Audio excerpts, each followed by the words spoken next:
नमस्कार दोस्तों, स्वागत है आपका आज के मुख्य समाचारों में। जी हां दोस्तों, आपको यहां पर देखने को मिलेंगी सुबह से लेकर शाम तक की तमाम बड़ी खबरें मुख्य समाचार ब्रेकिंग न्यूज अपडेट्स के रूप में। दिल्ली शराब नीति केस में बीआरएस नेता कविता हुई गिरफ्तार। ईडी ने हैदराबाद में 8 घंटे की रेड के बाद कार्यवाही की, दिल्ली लेकर जाएगी। जी हां दोस्तों, दिल्ली शराब घोटाले मामले में परिवर्तन निदेशालय यानी कि ईडी ने तेलंगाना के पूर्व सीएम केसीआर की बेटी और विधायक के कविता को शुक्रवार को हैदराबाद में गिरफ्तार कर लिया। जांच एजेंसी उन्हें पूछताछ के लिए दिल्ली लेकर जा रही है। इससे पहले ईडी ने शुक्रवार सुबह 11 बजे बीआरएस नेता कविता के हैदराबाद स्थित घर पर रेड डाली थी। करीब 8 घंटे की तलाशी और कार्यवाही के बाद शाम 7 बजे उन्हें पहले हिरासत में लिया गया, उसके बाद अरेस्ट कर लिया गया। वहीं दोस्तों, बीआरएस नेता पूर्व मंत्री प्रशांत रेड्डी ने कहा कि गिरफ्तारी के बाद कविता को ईडी दिल्ली लेकर जा रही है। टीम ने हमें बताया था कि कविता को 8:45 बजे की फ्लाइट से दिल्ली लेकर जाएंगे। कविता की गिरफ्तारी का फैसला पहले ही कर लिया गया था, टिकट बुक भी कर दी गई थी। इसके बाद दोस्तों जान लेते हैं अगली खबर। सुप्रीम कोर्ट ने इलेक्ट्रोल बॉन्ड मामले में सीबीआई से जवाब मांगा। पूछा, चुनाव आयोग को दिए डाटा में बॉन्ड नंबर क्यों नहीं। जी हां दोस्तों, इलेक्ट्रोल बॉन्ड की जानकारी देने के मामले में सुप्रीम कोर्ट ने शुक्रवार को स्टेट बैंक ऑफ इंडिया यानी कि एसबीआई को नोटिस जारी किया है। कोर्ट ने कहा है कि 11 मार्च के फैसले में स्पष्ट कहा गया था कि बॉन्ड की पूरी डिटेल, खरीदी की तारीख, खरीदार का नाम, कैटेगरी समेत दी जाए, लेकिन एसबीआई ने यूनिक अल्फा न्यूमेरिक नंबर्स का खुलासा नहीं किया। CJI DY Chandrachud, justice Sanjiv Khanna, justice BR Gavai, justice JP Pardiwala और जस्टिस मनोज मिश्रा चुनाव आयोग की याचिका पर सुनवाई कर रही थी। बेंच ने कहा कि एसबीआई 18 मार्च तक नंबर की जानकारी नहीं दिए जाने का जवाब दे। कोर्ट ने रजिस्ट्री को निर्देश दिया कि चुनाव आयोग यानी कि ईसी से मिले डेटा को 16 मार्च की शाम 5 बजे तक स्कैन और डिजिटलाइज किया जाए। प्रोसेस पूरी होने के बाद ओरिजिनल कॉपी आयोग को लौटा दी जाए। इसके बाद दोस्तों जान लेते हैं अगली खबर। कांग्रेस नेता के खिलाफ ईडी का एक्शन। पंजाब के पूर्व मंत्री साधु सिंह धर्मसोत की 4.58 करोड़ की संपत्ति जब्त। जी हां दोस्तों, पंजाब के जालंधर में परिवर्तन निदेशालय यानी कि ईडी ने कांग्रेस नेता और राज्य के पूर्व कैबिनेट मंत्री साधु सिंह धर्मसोत सहित उनके बेटे के खिलाफ बड़ी कार्यवाही की है। ईडी ने पूर्व मंत्री और उनके पुत्र की 4.58 करोड़ रुपए की संपत्ति को जब्त कर लिया है। परिवर्तन निदेशालय ने कार्यवाही करते हुए धन शोधन निवारण अधिनियम पीएमएलए के प्रावधानों के तहत यह कार्यवाही की है। कांग्रेस सरकार के समय कांग्रेस नेता साधु सिंह धर्मसोत कैबिनेट मंत्री थे। धर्मसोत के खिलाफ परिवर्तन निदेशालय मनी लॉन्ड्रिंग के मामले में जांच कर रही है। इसके बाद दोस्तों जान लेते हैं अगली खबर। नीतीश कैबिनेट का विस्तार, 21 मंत्रियों ने शपथ ली। बीजेपी से 12, जेडीयू से 9 मंत्री, जेडीयू के रिपीट, भाजपा के आधे नए चेहरे। जी हां दोस्तों, बिहार में नीतीश सरकार का कैबिनेट विस्तार हो गया। राज्यपाल राजेंद्र विश्वनाथ आलेरकर ने 21 मंत्रियों को शपथ दिलाई। बीजेपी के 12 और जेडीयू कोटे से 9 मंत्री बने। बीजेपी ने अपने कोटे से 6 नए मंत्री बनाए, जबकि जेडीयू ने सभी पुराने चेहरे शामिल किए हैं। केवल संजय झा की जगह महेश्वर हजारी को मंत्री बनाया गया है। दोस्तों, संजय झा को राज्यसभा भेजा गया है। इसके बाद दोस्तों जान लेते हैं अगली खबर। तो चलिए दोस्तों जान लेते हैं आज की पहली बड़ी खबर।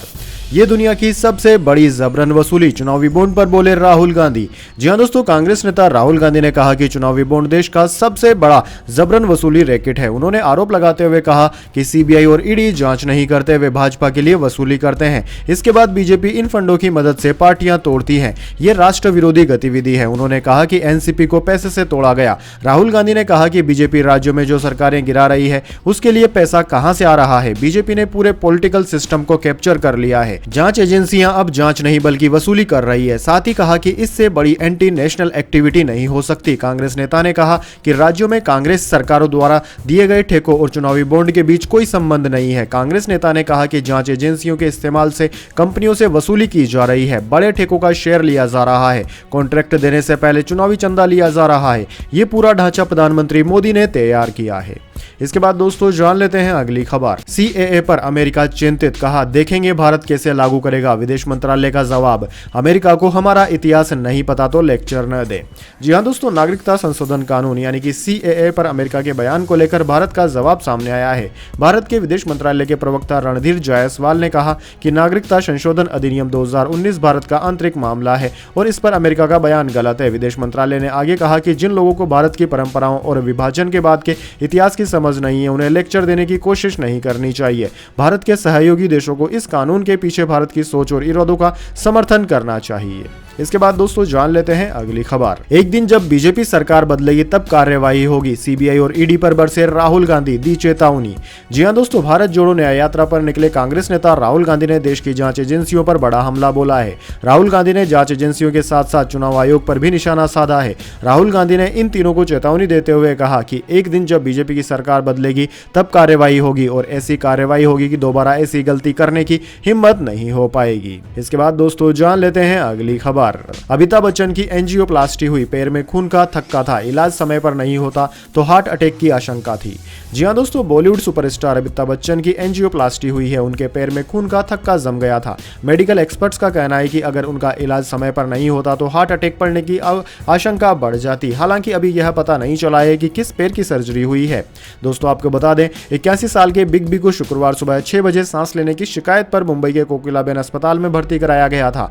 8 बजे उनकी सर्जरी हुई। सुबह करीब 11:30 बजे उन्हें हॉस्पिटल के 16वें मंजिल के एक कमरे में ऑब्जर्वेशन में रखा गया है। इसी बीच बिग बी ने सोशल मीडिया एक्स पर दोपहर 12 बजे एक पोस्ट किया। उन्होंने लिखा कि आपका हमेशा आभार। उनके इस ट्वीट से कयास लगाए जा रहे हैं कि उन्होंने सर्जरी के बाद शुभचिंतकों का आभार जताया है। इसके बाद दोस्तों जान लेते हैं अगली बड़ी खबर। चुनाव आयुक्तों की नियुक्ति पर सुप्रीम कोर्ट का सवाल, सरकार से पूछा केस पेंडिंग था तो नियुक्तियां क्यों की, 21 मार्च तक जवाब मांगा। दरअसल दोस्तों सुप्रीम कोर्ट ने शुक्रवार को चुनाव आयुक्तों की नियुक्ति को रद्द करने से इनकार कर दिया। Association of democratic reforms ADR ने इसकी याचिका दायर की थी। इस पर सुनवाई करते हुए जस्टिस संजीव खन्ना, जस्टिस दीपांकर दत्ता और जस्टिस ऑगस्ट जॉर्ज मसीह की बेंच ने सरकार से कहा कि जब मामला कोर्ट में लंबित था तो नियुक्तियां क्यों की गई, सरकार को यह 21 मार्च को बताना होगा। गुरुवार शाम को केंद्र सरकार ने पूर्व आईएएस अफसर ज्ञानेश कुमार और सुखबीर संधू को चुनाव आयुक्त नियुक्त किया था। एडीआर के अलावा मध्य प्रदेश की कांग्रेस नेता जया ठाकुर ने भी मामले में एक याचिका दायर की थी। इसके बाद दोस्तों जान लेते हैं अगली खबर।